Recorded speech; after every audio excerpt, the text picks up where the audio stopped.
All right, so I have put several decent hours into Death Stranding 2. I've been playing it since its release, and I really wanted to share my thoughts with you guys. That I had been a fan of the first game, but I had some, I guess you would say, issues with it. It was not by any means like a flawless masterpiece.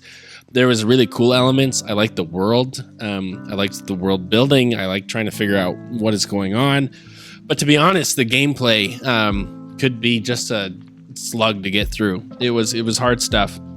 It was at times not fun. It felt like doing chores instead of playing a game, and not in a way that was entertaining.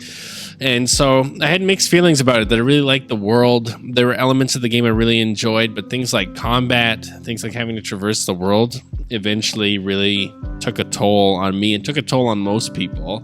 But I was still very intrigued for the second installment because, again, the world was so cool. It felt so rich. It felt like it had so much potential.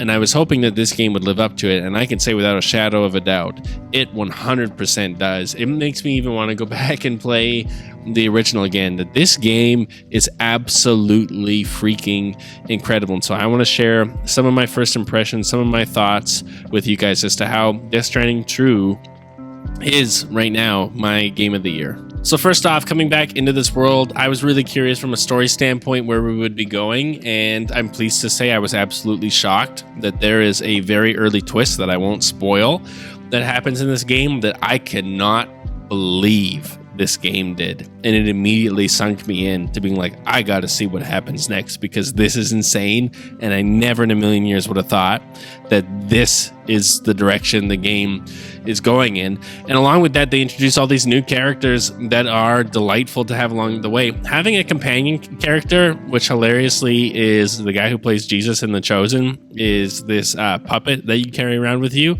is so rewarding because he provides comedic relief. He provides companionship on the journey, and you're surrounded by these characters that you are on a mission with. And this time around, I won't spoil how, but you end up trying to link up Australia.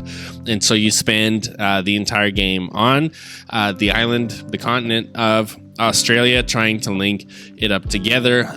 Old foes return, and that's really interesting and done really well. And just the story beats are incredible. But again, I've always found this world intriguing, but it was still confusing enough that it held me back a little bit. I understood it towards the end, but it wasn't sinking its teeth in. This game does.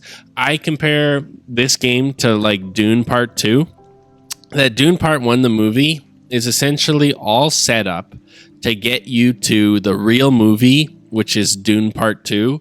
It's the same thing with Death Stranding. The Death Stranding is a great start that essentially is really all set up in world building to get you to the real game, which is Death Stranding 2. And it's incredible that from a story standpoint, this is insane, the story that they've been able to make, and it's one of my favorite stories on the PlayStation now. And not only that, but my biggest gripe with the first game, the gameplay is the same way. That this gameplay is so much fun, that they fixed so many of the issues that I had in that first game of feeling like you were just kind of doing chores and going back and forth. And I understand that the point is being a mailman, being isolated, but it wasn't fun.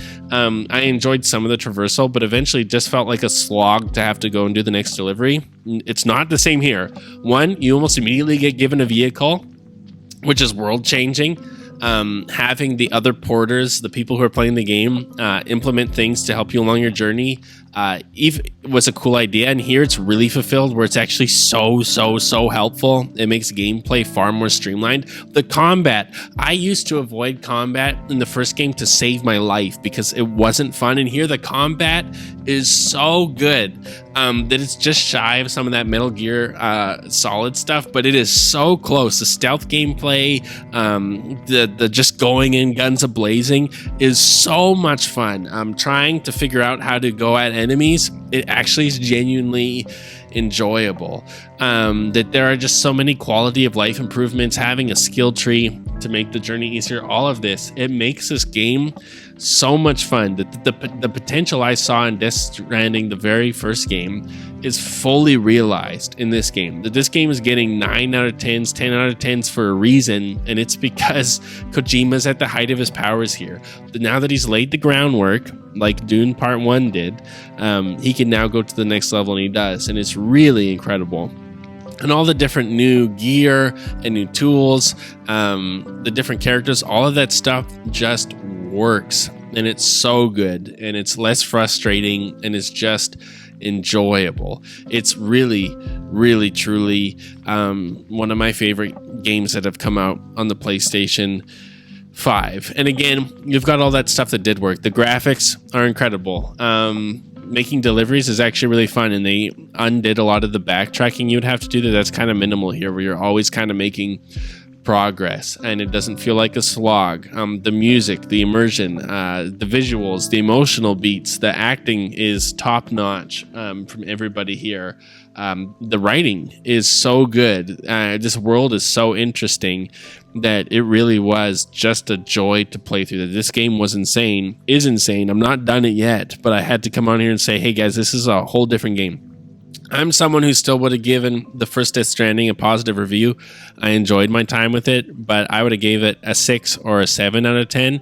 This game for me is a 9 or a 10 out of 10, that it really is incredible. And so if you're someone who is holding off, or you didn't really buy into the first one, I really think this is a game that you should give a try. Now, it's still Death Stranding. Like, if you don't like the concept, if you don't like being immersed in a different world that you have to try to figure out from a science fiction standpoint of how does this world works, and that's not something you enjoy, you probably won't enjoy it. But I think the vast majority of gamers will enjoy this game, and that it is, in my opinion, a masterpiece. It's an incredible game. It was really, really well done, and it's definitely worth checking out if you haven't yet. But with all that being said, I want to know your thoughts. Have you been able to play Death Stranding 2? If so, have you found it to be just as enjoyable as I have? Where it really is a game that has taken me by surprise in the best way, that it was everything I was hoping this sequel would be, and it truly, truly is. And again, if you maybe haven't played Death Stranding, I would say just jump to the second one and then maybe backtrack. That you can watch the kind of intro to understand the world and then just jump into the second one. Some of the emotional beats won't hit as hard, but it really is a much enjoyable experience and a better first impression. And if you're someone who didn't like the original Death Stranding, or maybe it was mid for you, like it kind of was for me, where I would say I gave it a positive review, but it was pretty close to mid. Have you played this one? Are you enjoying it? Do you find that it's more enjoyable? And maybe if you didn't, does this review maybe want you to check it out? Because I really, really would highly recommend. Let me know your thoughts in the comment section down below. Like, comment, subscribe, all that junk, and I will see you guys in the next one.